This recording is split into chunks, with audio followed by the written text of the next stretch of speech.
docile, we have all become tame. It's about time that we become hostile. Look how our history.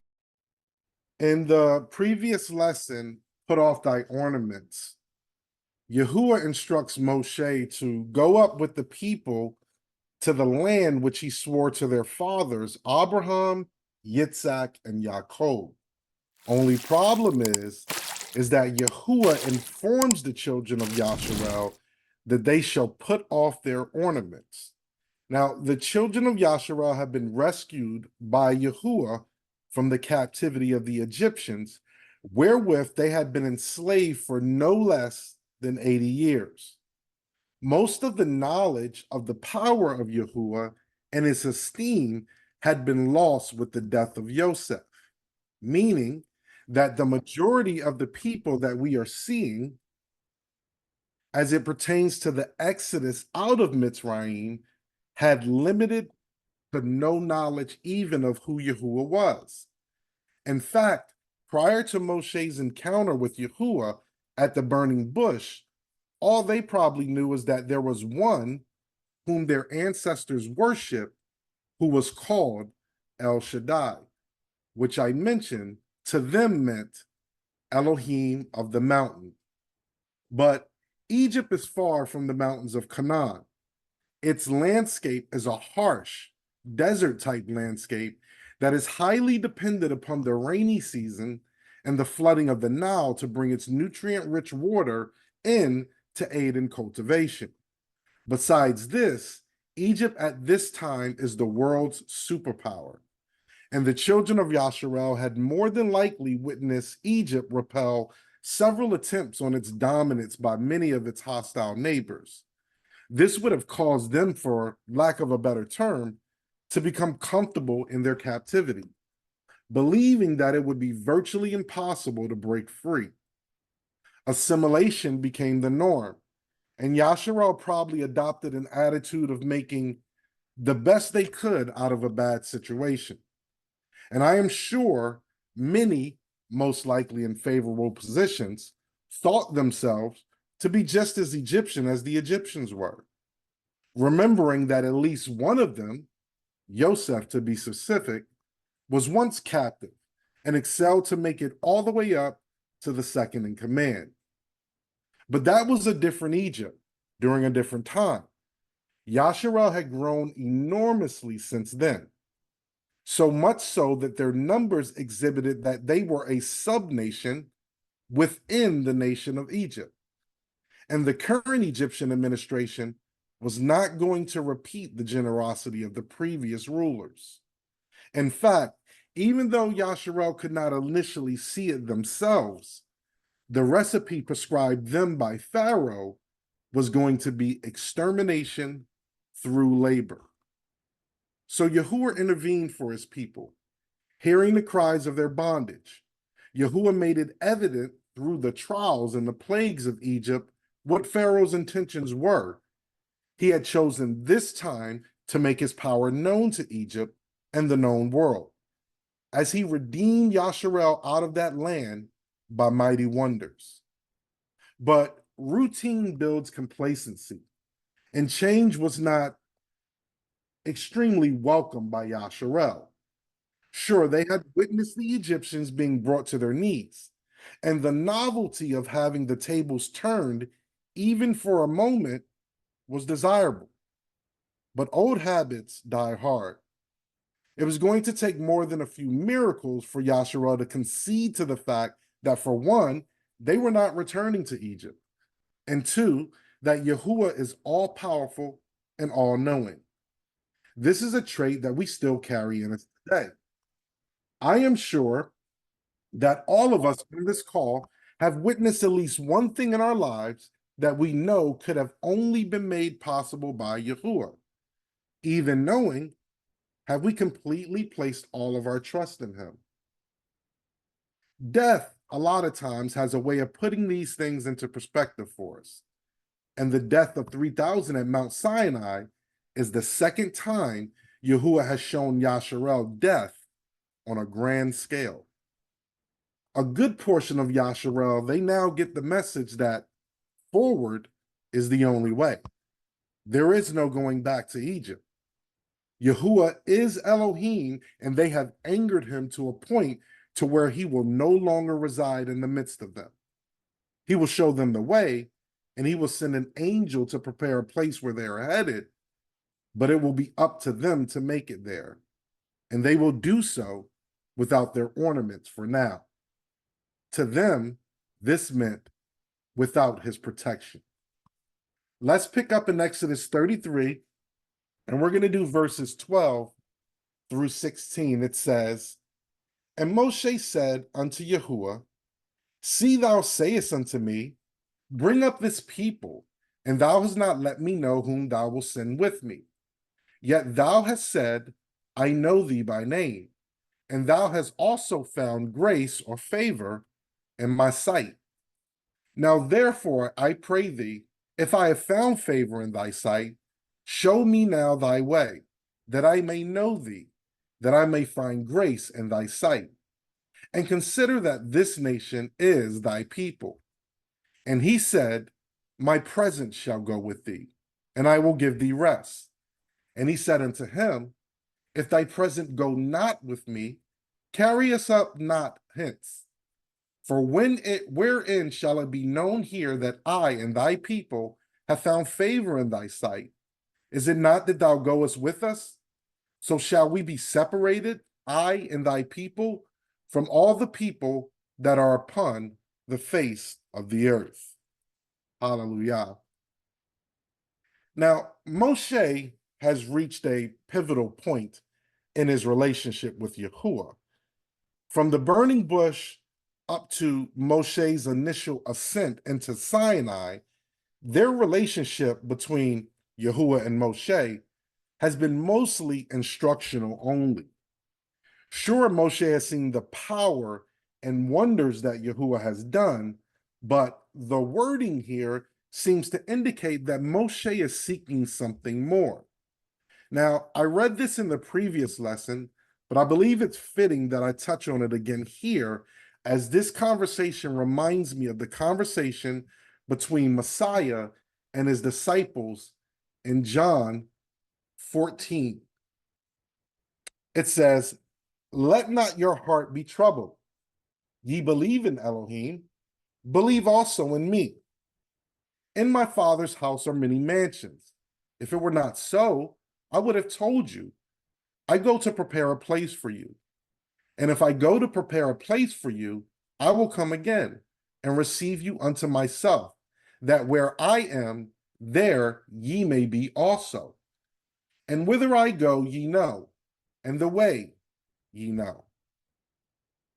You know, in our mind, a mansion is a larger version of a house. But here we have Messiah telling the disciples that the Father's house is so large that in it there are many mansions. Have you ever thought about that? Now, I don't want you all to believe that if you make it into the kingdom that you're going to have this large mansion with 20 bedrooms and 20 bathrooms overlooking the Sea of Galilee. That's not what this means. You see, a house in Hebrew is a place of residence or a home, but more specifically, and by implication, it is a family. And you can see this represented in the Greek as well, oikia, which means a residence, an abode, or a family. Mansions is moni, and it means a staying, a residence, the place in which you reside. In other words, the place in which you make your abode and rest. You see, the kingdom of Yahuah is designed for a specific family, a specific people. And in it is that family and or those people which has been fashioned by Yahuah that you will find your abode and ultimately you will find rest. Yahusha goes on to tell his disciples that he is the way, the truth, and the life, and that he is in the Father, and the Father is in him. And because of that, if we believe in the Father, that they should also believe in him. And if simple belief is too difficult a leap for them at this moment, then believe him for the works that they have seen. And then Yahusha gives them the ultimate key in verse 15, where he says, if ye love me, keep my commandments. Now, I'm almost positive that the disciples, they departed from this conversation or discourse, and they still did not understand. Let's look at Matthew 16:4. It says, a wicked and adulterous generation seeketh after a sign, and there shall no sign be given unto it but the sign of the prophet Jonas. Now, wicked in Greek is paneros, and it means evil, malicious, calamitous. And if you look a little further down, it also means the devil and sinners.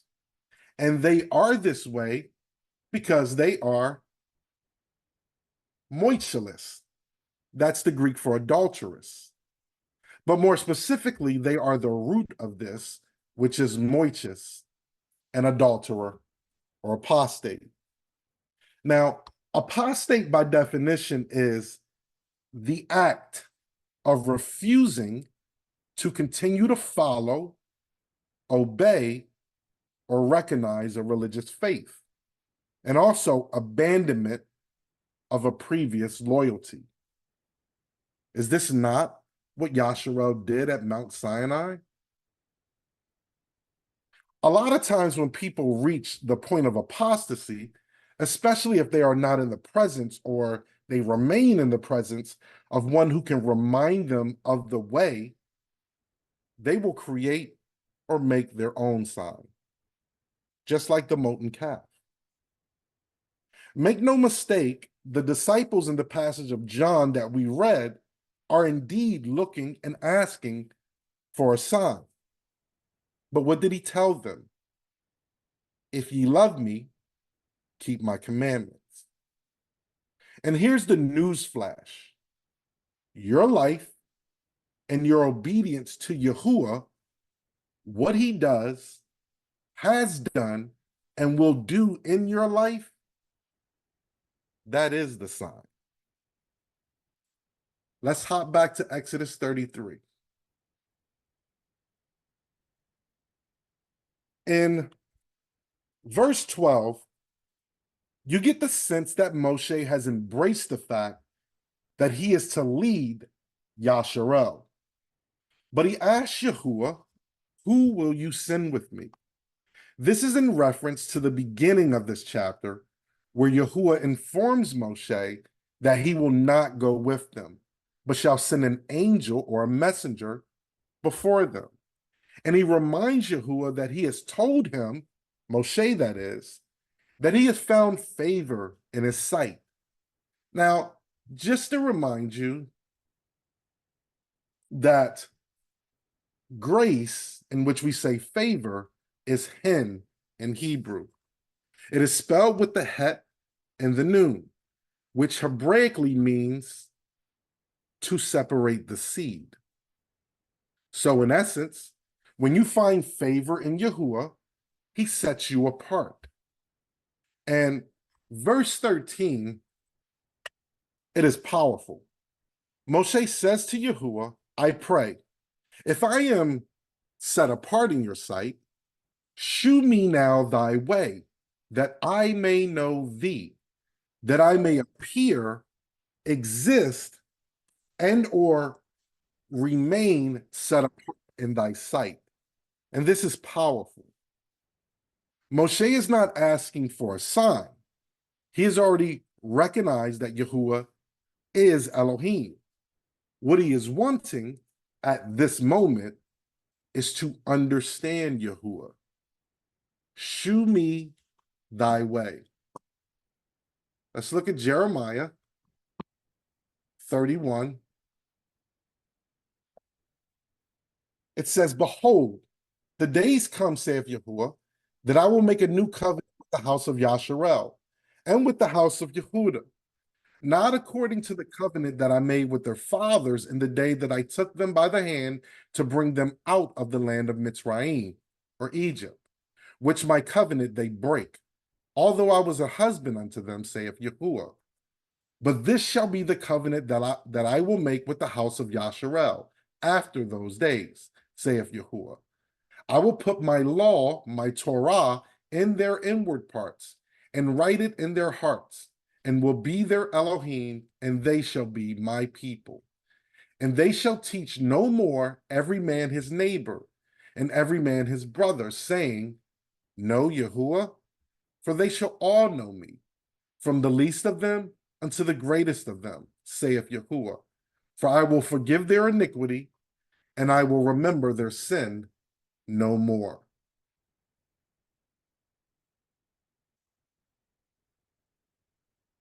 Moshe goes on to remind Yahuah that this nation is his people.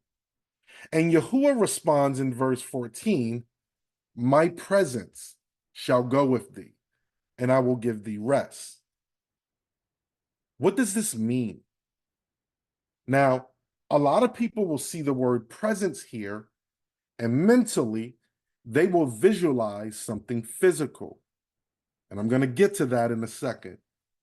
But for now, the word that is actually used here for presence is panim, which means the face or before. Panim is spelled with the pei, the nun, the yod, and the mem. Hebraically, this can be translated several different ways. But I believe its meaning here is that which is spoken will be manifested through the work of the mighty. This is what will go before Moshe and the people. Moshe goes on to respond that if Yah's presence does not go, then do not carry them up. And Moshe continues in verse 16, and the way this is worded in English, it doesn't really convey the correct thought. So I'm going to paraphrase verse 16. What Moshe says here is, how shall it be known that I and your people are set apart in your sight if you go not with us?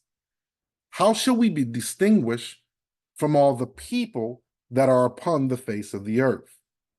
And if you look in the interlinear, it correlates and corresponds with exactly what I just read.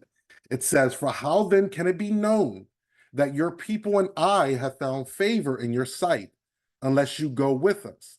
How else will we be distinguished from all the other people on the face of the earth? Hallelujah. Let's pick up reading verses 17 and 18. It says, and Yahuah said unto Moshe, I will do this thing also that thou hast spoken, for thou hast found favor in my sight, and I know thee by name. And he said, I beseech thee, shew me thy glory. Now, this is where a lot of people will take what Yahuah said about his presence going with the people, and they will correlate it with Moshe's request here for Yah to shew him his glory, and they combine the two to make something physical, to create or make themselves a sign. Make no mistake here, at this point, Moshe's request is for him to see the weight, the splendor, or abundance of Yah. And I try to place myself in Moshe's shoes here to try and understand his request. And I have to imagine that the weight or the kabod that Moshe has carried up to this point has got to be tremendous. Moshe has been hearing and speaking to Yah in a bush, in a cloud on the mount, possibly spiritually in his mind, and so on. This is not physically normal.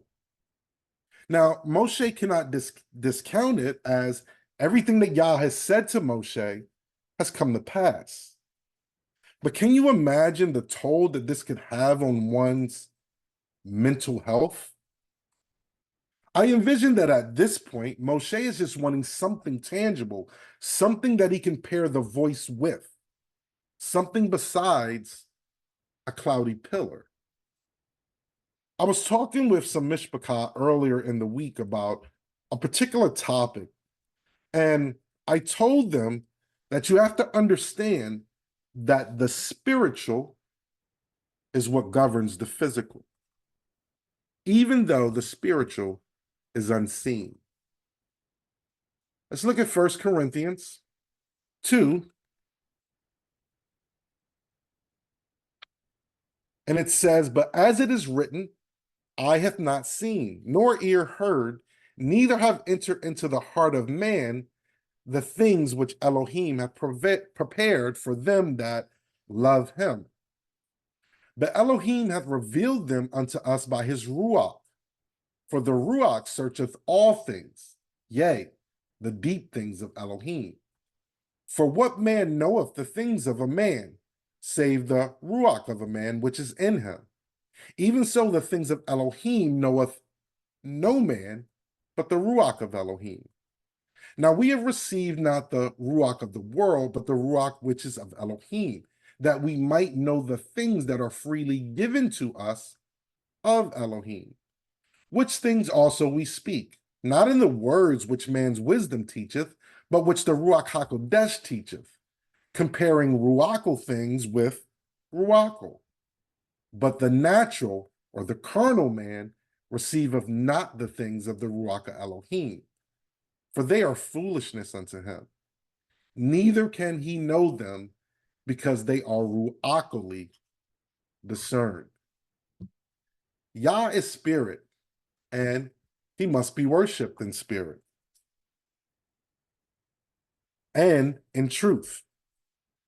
If you have not the spirit of Yahuah residing in you, then how can you discern the things of the Ruach, or the spirit? How can you discern Yah and his ways? We read earlier Yahusha informing his disciples that a wicked generation asked for a sign. And I added that when man cannot discern, then a lot of times they create a sign for themselves. And this is what the world and the man has done here, describing what you see as presence and favor or glory into what they call the Shekinah glory. Now, Shekinah is not a word that is found in the Bible at all. It only appears in other writings, like the Talmud, Mishnah, and Midrash. It gets its name from the root word shakan, which means to inhabit, settle, or dwell in. In Talmudic writing and Talmudic thought, they are attempting to place a physical aspect to Yahuwah's divine presence, the cloudy pillar, if you would, or the burning bush. In the Kabbalah, the Shekinah is presented as the feminine emanation of Elohim, and is also known as the Shabbat bride. In fact, its mentioning is done by all who practice the Talmudic faith during their Friday night prayers. In Islam, the Shekinah is called Shekinah. In Egypt, it's called Sekhmet. In Canaan, it was called Asherah, and many more, and many other names. This concept of the Shekinah goes all the way back to the Amisha Spinta and the 7 divine entities in Zoroastrianism, which, given Zoroastrianism worshippers' proximity as being in Persian Babylon, as why and how it ended up being adopted into, I'll just say, Talmudism. If you ever seen a certain group of people at a certain wall in Israel rocking back and forth, This is not done because they are in fervent prayer. I have you note that this is being done because they believe that the presence of their Elohim is there in its feminine form and that they are copulating with it. Not my truth, just the truth. As followers of the way, this concept of a feminine aspect or emanation of Yahuah called the Shekinah is not something that we should be utilizing or adhering to. Although I believe what Moshe is asking for has a physical angle to it, I can see that what is occurring here is ruachal or spiritual. The best way I can explain it is like this. Is Yahuah present in your life? I pray you answer yes. And if so, can I see that presence? For some of you whom I've met, I can see Yahuah's favor on you. I can't explain it physically, but I can definitely see it in and on you. And lastly, if we peek at the next verse, which is 19, Yahuah answers Moshe's request by responding that he will make all his goodness pass before him. Last time I checked, goodness is not a physical thing. I'm just saying. Remember, I also said in the beginning that you are the sign. Let's read verses 19 through 23. And he said, I will make all my goodness pass before thee, and I will proclaim the name of Yahuah before thee, and I will be gracious to whom I will be gracious, and I will show hesed or mercy on whom I will show hesed.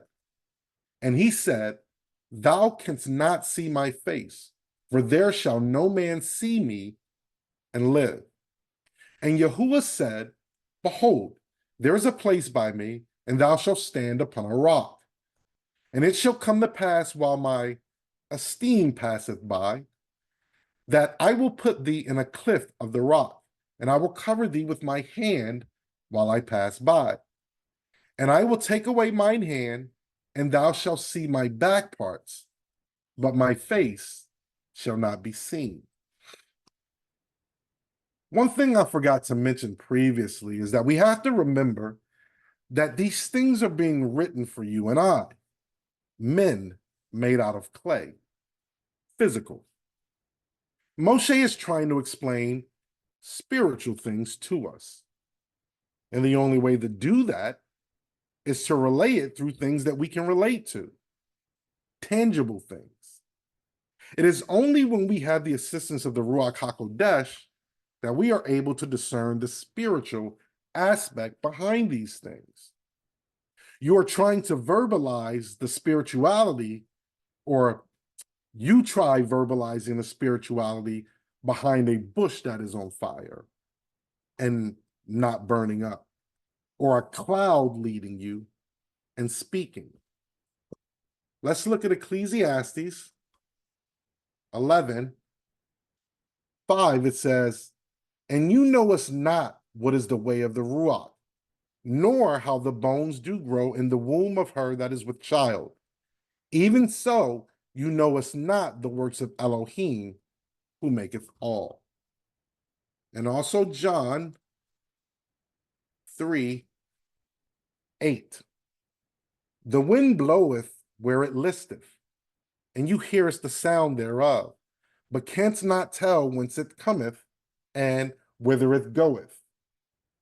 So is everyone that is born of the Ruach.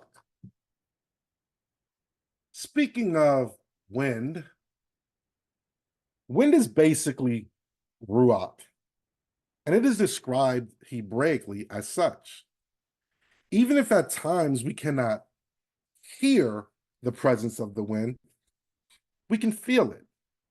And to relay that understanding to someone, we may point to the movement of the leaves in a tree as proof, utilizing something physical to relay the understanding of the presence of something spiritual or ruachal. Yahuah informs Moshe that he will show favor to whom he will show favor, and have compassion and or love for whom he will. But no man can see his face and live. Remember, face was panim, and Hebraically, it was tied to the work of the mighty. In essence, in a sense, Moshe is asking to see behind the curtain, to see the binary code in the matrix, to see Yah, which is spiritual. This would almost be like rolling back the scroll and revealing everything in its spiritual form.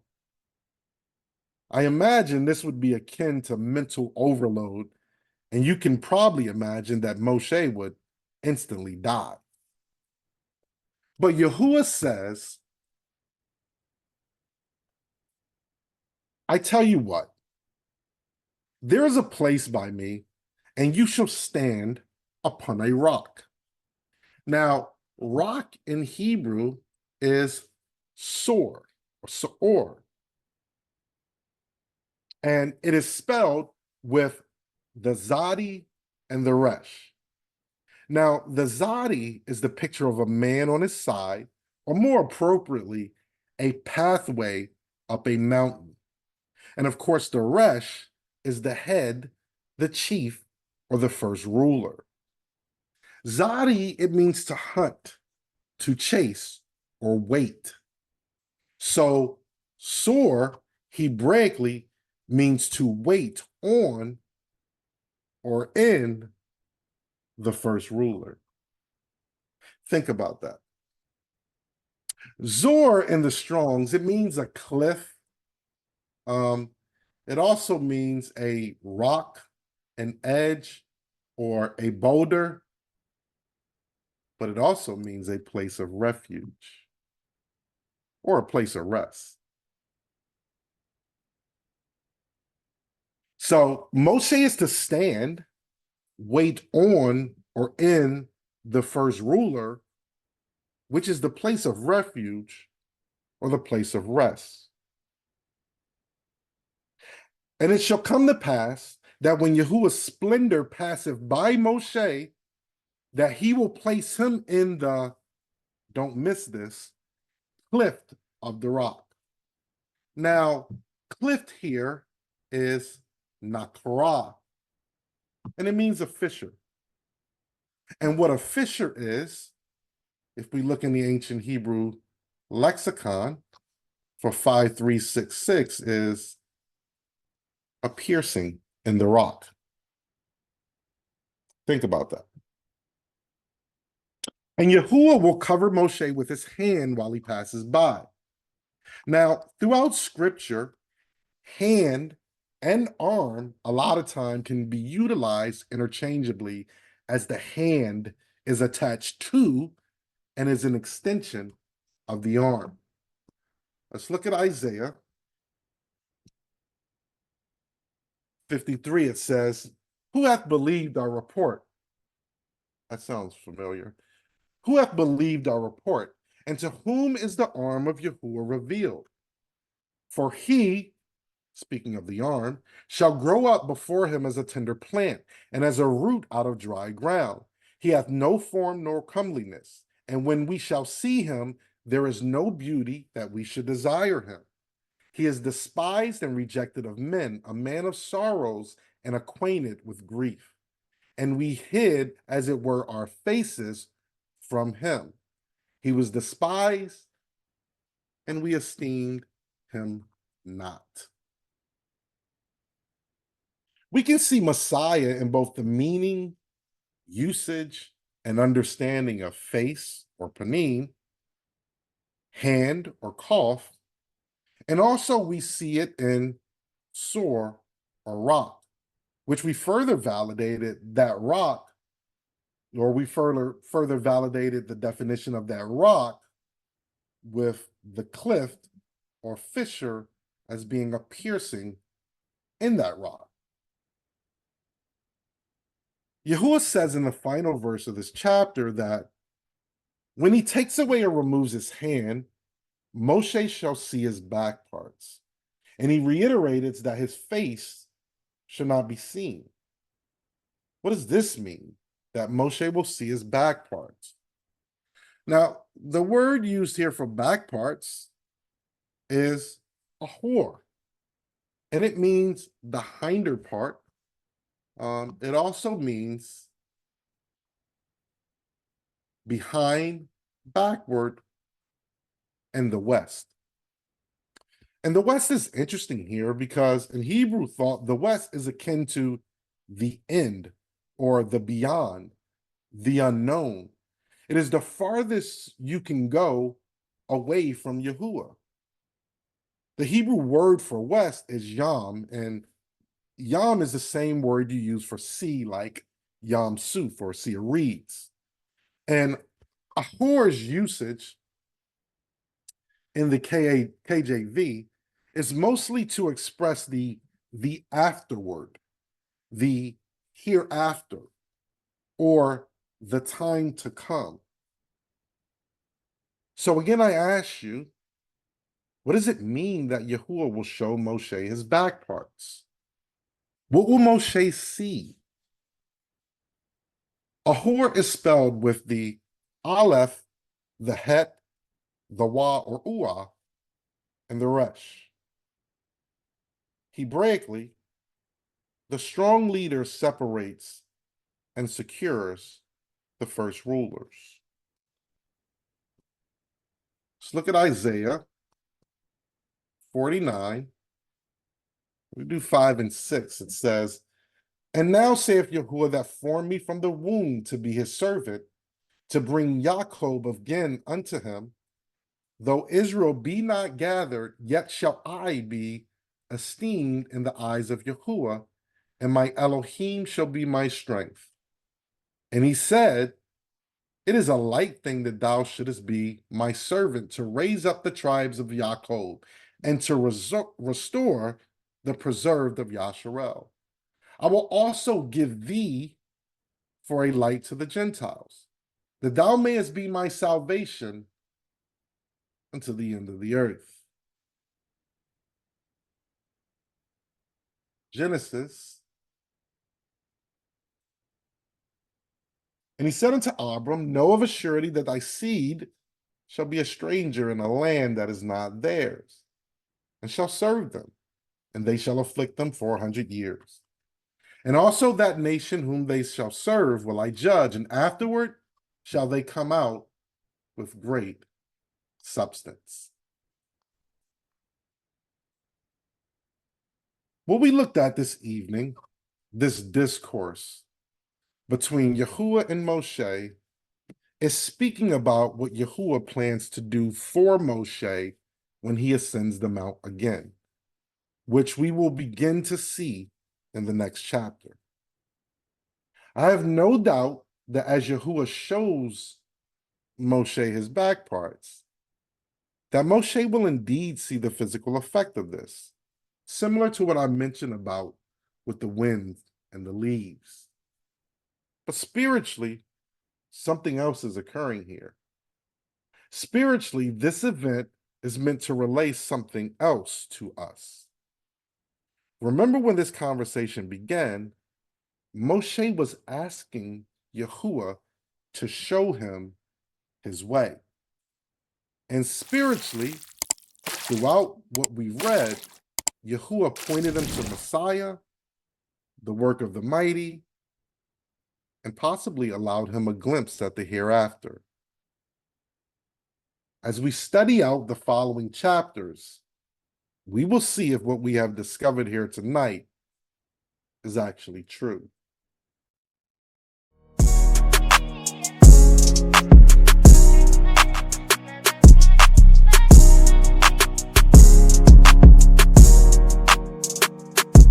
Over time we become so docile, we have all become tame. It's about time that we become hostile, look how our history's changed. We thought that we could win,